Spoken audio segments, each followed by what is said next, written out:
P3 4.1 Robert Stillwater stands next to a park ranger in the tall grass prairie of Oklahoma. As they look down from a small hill at a herd of bison, Robert counts to himself. 28, 29, 30. 30 bison! Amazing! He says, "This herd is so much bigger than it used to be." He records the size of the herd in his notebook. Robert and the park ranger are counting the bison to make sure the herd is healthy. If they counted fewer bison one year, then they would try to find out how the bison were in danger.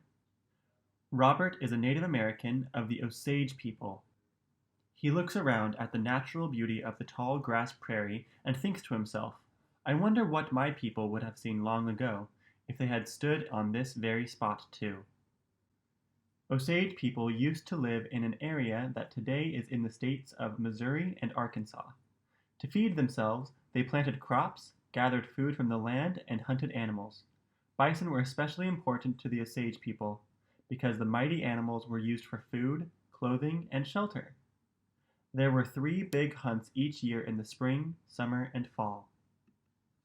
Special ceremonies took place before the bison hunts. By performing these ceremonies, the Osage people hoped that their bison hunt would be successful. The men of the tribe hunted the bison. After the hunt, the Osage women prepared the bison meat to be eaten. A good hunt not only provided the Osage people with food, but also with bison skins that helped to keep them warm in cold weather. The Osage people used bison skins when they built houses. The houses could be over 100 feet long with frames made from young trees.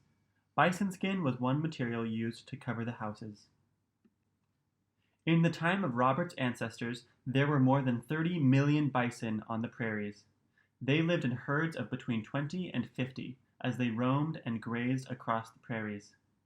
When they had finished grazing on a portion of the tall grass prairie, they would move on to another area.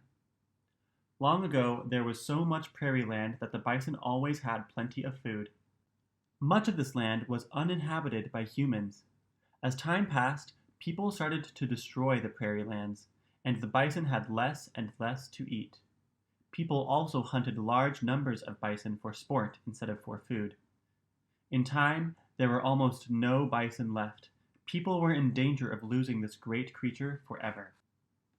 When Robert does volunteer work in the tall grass prairie, he thinks of what his parents have always told him about what happens to the bison.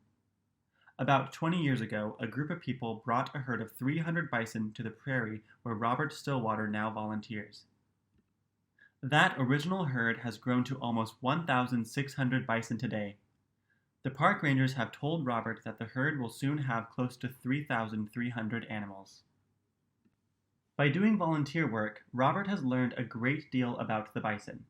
He has learned that when baby bison are born, they can usually stand up after only 30 minutes. They start to walk in a couple of hours, and within days they are keeping up with the rest of the herd.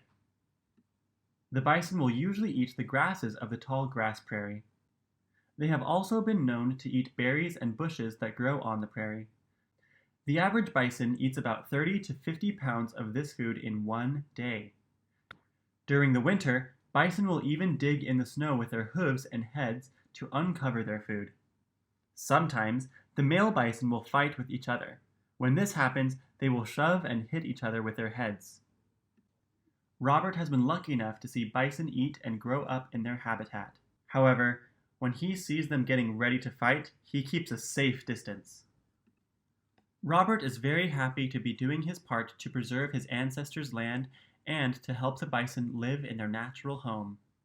Even though counting bison in the middle of winter doesn't seem like a lot of work, Robert knows that his job is important. He is contributing to the well-being of the prairies and of the animals that live in them for many years to come.